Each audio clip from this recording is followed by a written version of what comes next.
तो भाई मैंने आपको ये कॉजेज बताए थे बच्चों, अगर आपको याद हो तो, यस और नो। और कॉजेज में इट वाज टोल्ड कि भाई सबसे पहले इंक्रीजिंग रिटर्न्स के क्या कॉजेज थे, then diminishing, and then negative. तो अगर आपके पास एक बहुत बड़ी सी वॉशिंग मशीन है और आपने पूरे भर के कपड़े जिसमें उसने धुल सकते हैं नहीं धुले, तो आपको क्या हो जाएगा, डिमिनिशिंग रिटर्न। अगर आपको चाहिए इंक्रीजिंग रिटर्न, तो आपको उसको फुल एफिशिएंसी तक यूज करना पड़ेगा। अगर कंपनी कह रही है कि इसके अंदर आप 20 किलोग्राम कपड़ा डालिए, बहुत बड़ी वॉशिंग मशीन थी, 10-15 आदमी एक साथ डाले उसके अंदर, तो आपको 20 किलोग्राम कपड़ा डालना है। अगर आपने 12-13 केजी कपड़े डाले, तो भाई मशीन की मोटर तो उतनी चलेगी, ऑटोमेटिक है, पानी तो फिल करेगी करेगी। Is that clear? बट आपने उसको फुलर एफिशिएंसी तक ना यूज करके नुकसान अपना खुद का किया है।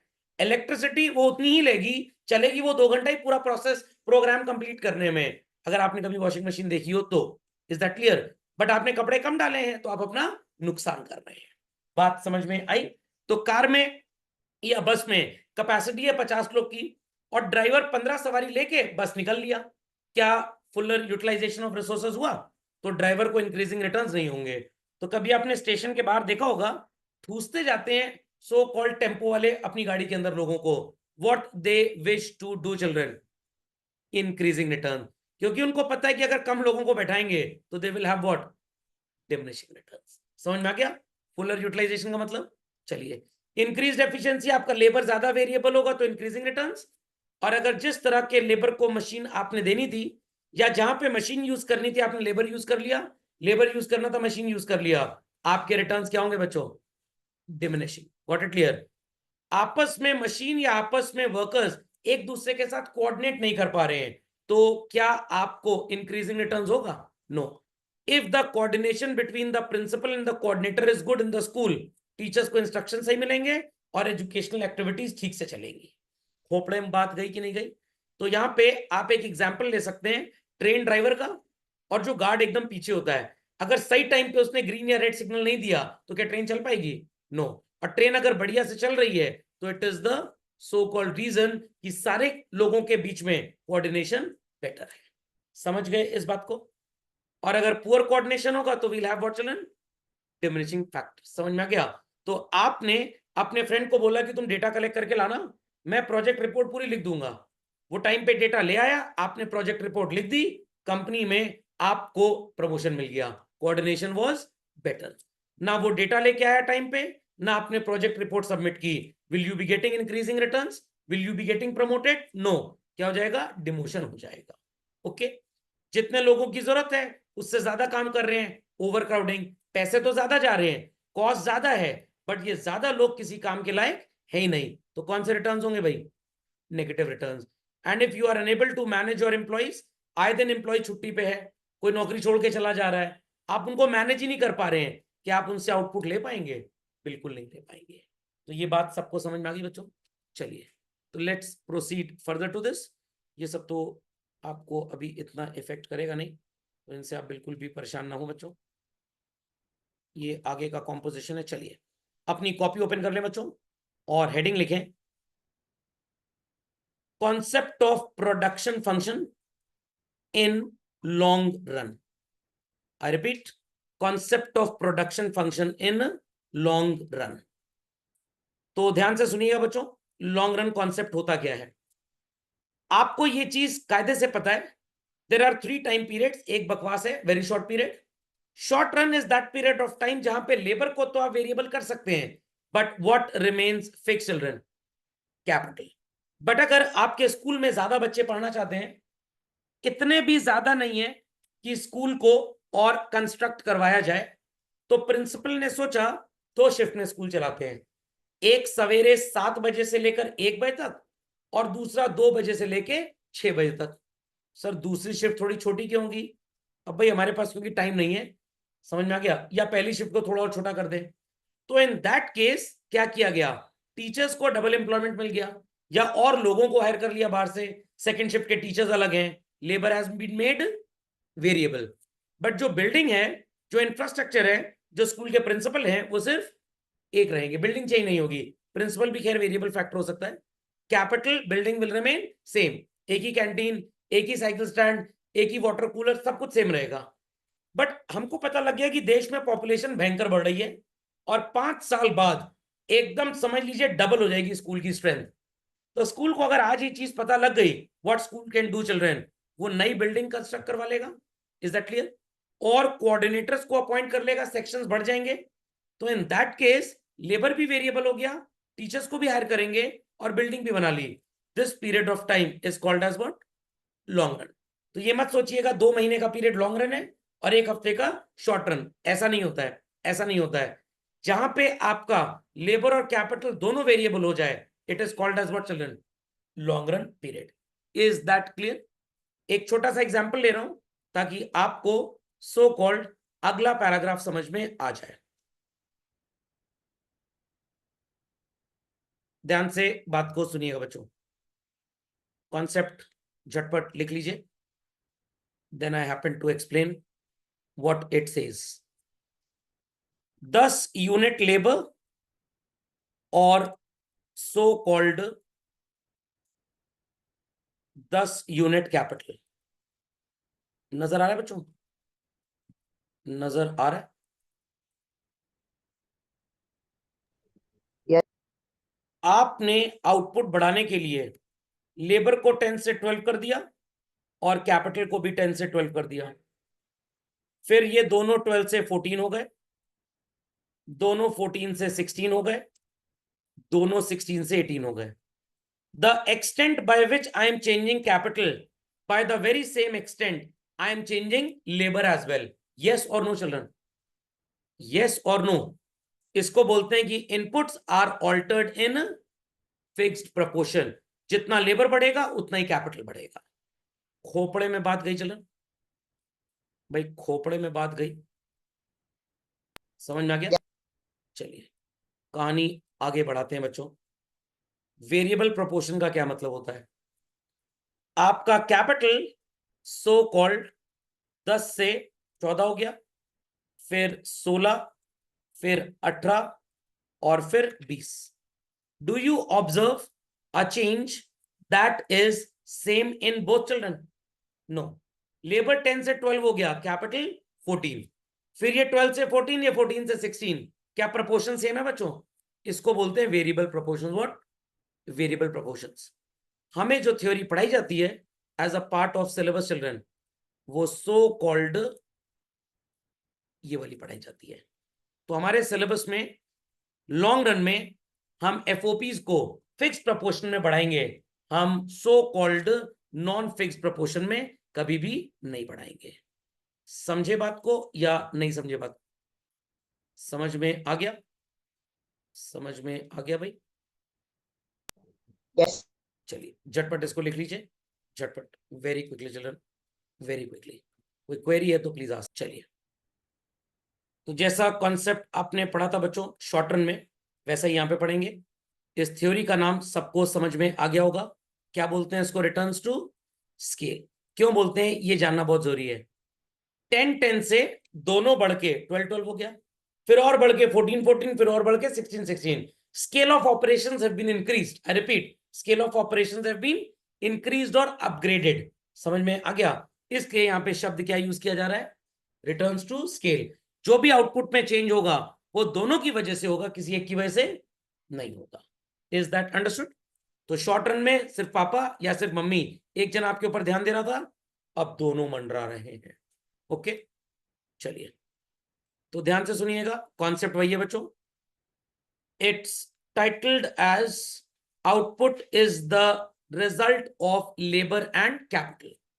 40 यूनिट्स का आउटपुट मिला, 10 यूनिट्स इनपुट लेबर का और 10 यूनिट्स इनपुट कैपिटल का था। नजर आई बात? नजर आई बात भाई?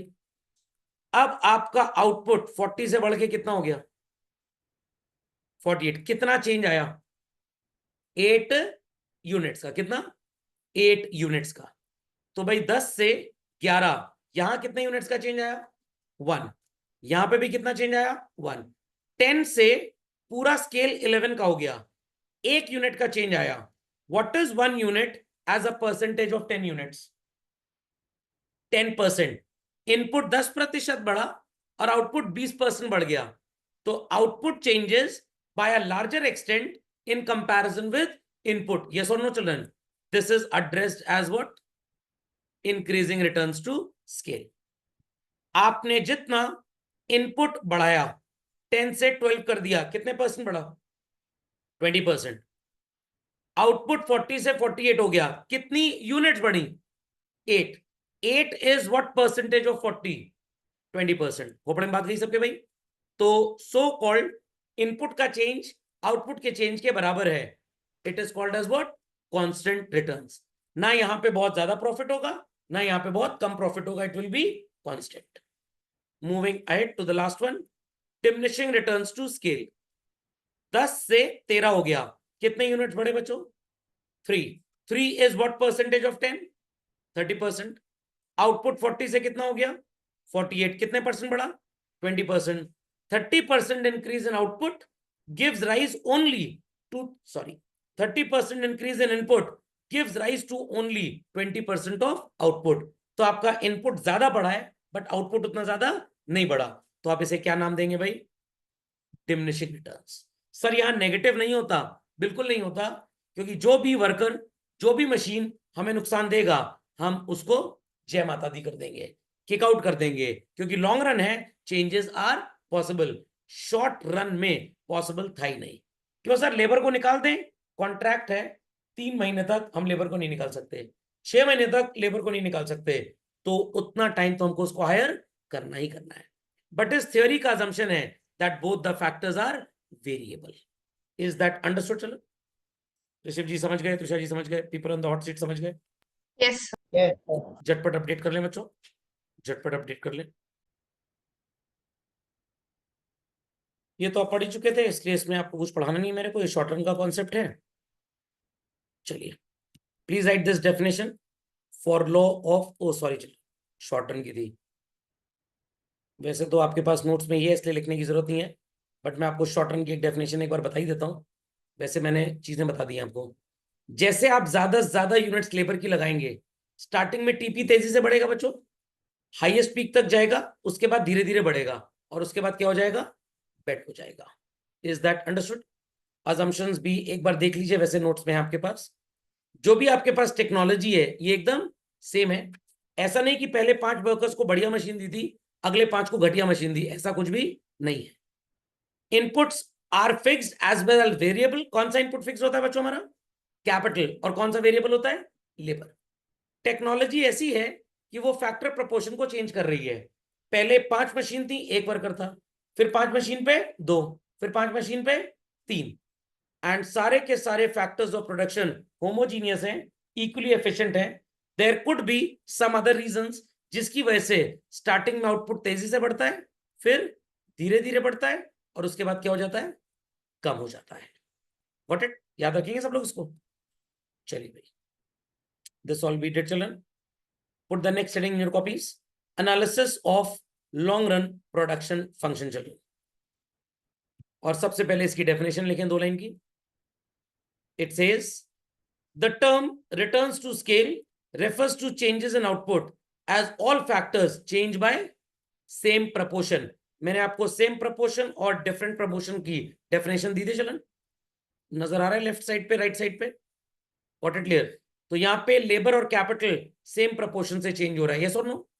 बट यहां पे लेबर और कैपिटल कैसे चेंज हो रहा है? डिफरेंट प्रोपोर्शन से। तो आपका सिलेबस ये पढ़ाने को बोलता है, ये नहीं बोलता है। Is that understood? तो डेफिनेशन झटपट कॉपी करें, डेफिनेशन कॉपी करें भाई। चलिए let's continue further.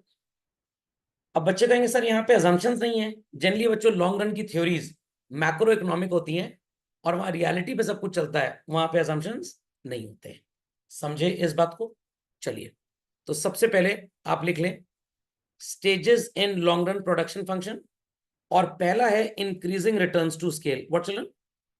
Increasing returns to scale.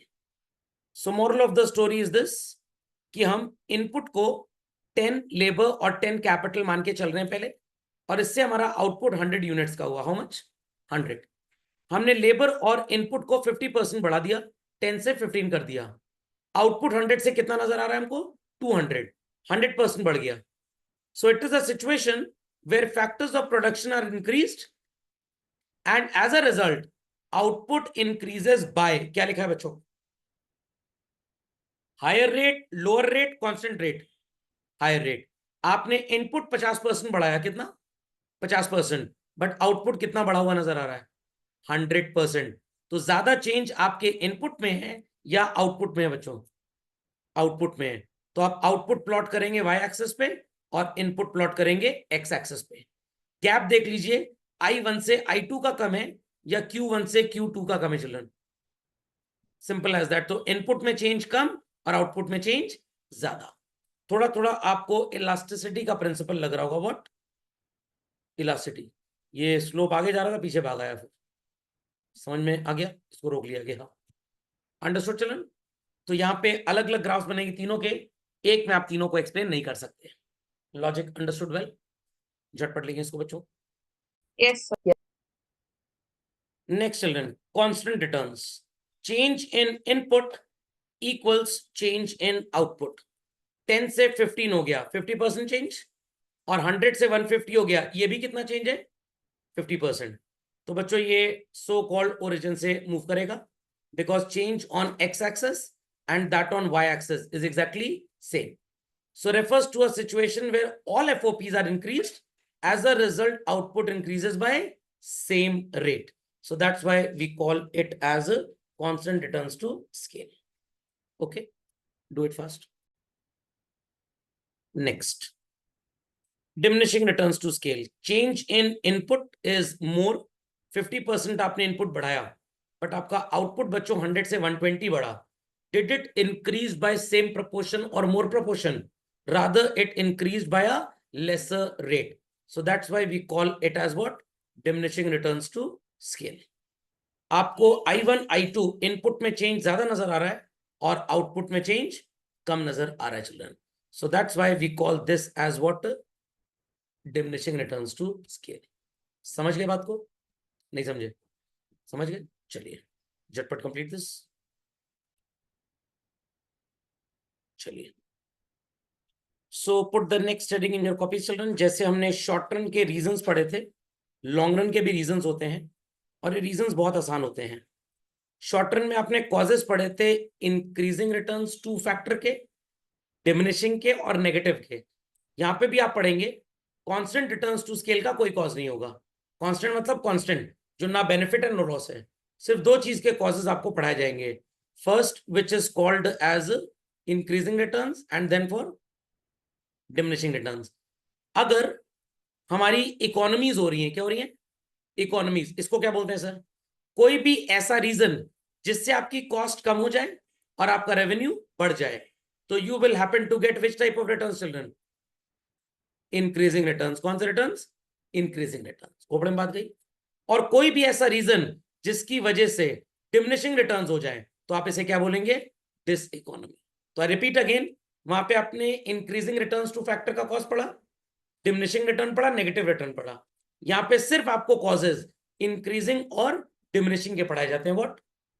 Increasing and diminishing के. तो इंक्रीजिंग रिटर्न तभी होगा when we have what? Economies of scale. और डिमिनिशिंग रिटर्न्स कब होगा? When we have diseconomy. Economy आप किसको बोलते हैं? आपकी कॉस्ट कम हो और प्रॉफिट बढ़ जाए. डिस इकोनॉमी का मतलब आपकी कॉस्ट ज्यादा हो जाए जिसकी वजह से आपका प्रॉफिट गिर जाए. Any doubts? Many doubts? नहीं समझे बात को? समझ गए? चलिए, तो इकोनॉमीज किस वजह से होंगी? स्पेशलाइजेशन है आपके पास किसी चीज का, no else can produce that commodity, तो आपको बेनिफिट होगा. डिविजन ऑफ लेबर, इसका क्या मतलब होता है? 5 प्रोसेसेस हैं आपके बिजनेस में और आपने हर काम अलग अलग पर्सन को सौंपा हुआ है. आई रिपीट चिल्ड्रन, हर काम आपने अलग अलग पर्सन को सौंपा हुआ है. लॉजिक समझ में आ गया? तो दैट्स व्हाई आप हर चीज को जब अलग अलग लोगों से करवाएंगे तो स्पेशलाइजेशन लेवल बढ़ेगा and cost will go down. बातें समझ में आ रही है लोगों को?